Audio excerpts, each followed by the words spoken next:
Hello everyone, and thanks for tuning in to the very first episode of Passionate People, where we sit down with people who are wowing the world with their creative projects and finding out just where their passion came from. I'm your host, Maeve Jenkins, and today I'm here with the man who does it all. He's an esteemed actor, playwright, TV host and producer, and Australian of the Year finalist at just 19 years old. Here today to talk about his new book, Humanity Isn't Dead, Change the World in 40 Days. That's right, he's an author too. We have Dr. Daniel Widdowson. Dan, thank you so much for chatting with me. Thank you for inviting me to be here. So, Dan, your book is essentially a reflection of your personal mission, not only to change the world, but to do it in just 40 days. Talk me through how this idea came to be.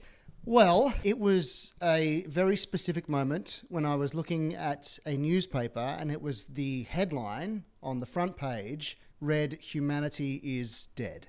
And I thought, like, it was sickening. I felt sick. Yes, you can say there are horrific things happening in the world, but to state that humanity is dead, I thought that is really poor form. Humanity is not dead. That's not true. Yes, there's a lot of bad things in the world, but my goodness, there's so much good. So that inspired me, and this sounds so silly, but the first thing I did is I called my mum. Not silly at all. I said, "Mum, I read this headline. It said humanity's dead and it's not. Oh, gosh, what am I going to do? I'm going to write a book saying humanity isn't dead." And she goes, "Oh, good on you, sweetheart. Go for it." And then it stayed with me for weeks and months afterwards, and I thought, no, I'm actually going to do this, and that's where the whole concept was born from. So in your book, readers can expect to find 40 calls to action, ranging from like phone a friend or even learn from a different generation. So there's a very broad spectrum of tasks.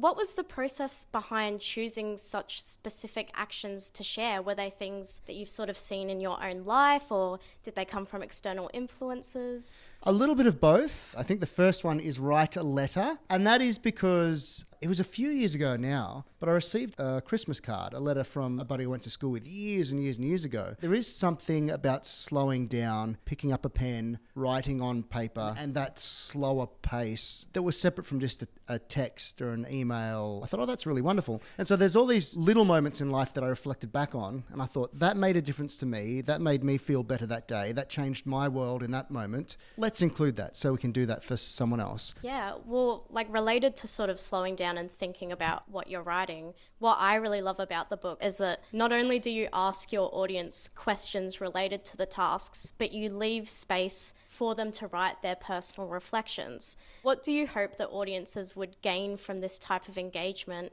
Because the steps are so simple, you might hit day 40 and go, okay, I did it. What actually changed? What effect did I have? Even for myself, when I finished the 40 days, the first time I did it, I went back and I looked at day 1. Oh, this is who I spoke to. Day 2. Oh, this is what I did. Day 3. Oh, this was the effect I had. And then when you reread the last 40 days, you kind of go, I did actually have a good impact on a lot of people and in a lot of spaces. Well, we can definitely tell that you were so involved personally in the project, because following its release in November last year, you were really adamant on showing your audience that changing the world is possible. And you actually took to your social media and completed the tasks, sort of reviewed them. Was there ever a moment where you were like, I can't believe I'm asking people to do this, it's too much? There are lots of moments when I question a lot of things that I do. I am not afraid of coming off as naive. There were people who poked fun at the project, but I'm okay with that because I do think it makes a difference. I received such lovely comments from people literally around the world who were doing it. I was like, yeah, it feels a bit cliche at times, but then it's making a real difference, and that pushes me to keep going.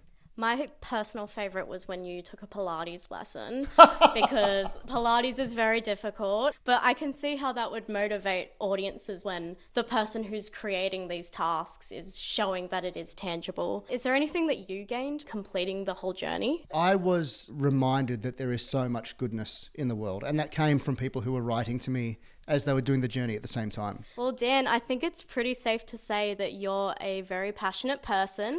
For those listening at home, you can purchase Dan's book, Humanity Isn't Dead, How to Change the World in 40 Days, and start making tangible change via salthousecreative.com.au. Dan, thank you so much for chatting with me today. Are there any words of inspiration you'd like to leave with our audience? Oh, goodness. Words of inspiration on the spot. I'm going to dedicate them to you. Maeve, you keep being you and you keep doing the wonderful things that you're doing. Well, there you have it. Thank you so much for listening to Passionate People. I'm your host, Maeve Jenkins, and I'll be back next week for more deep dives into the creative mind.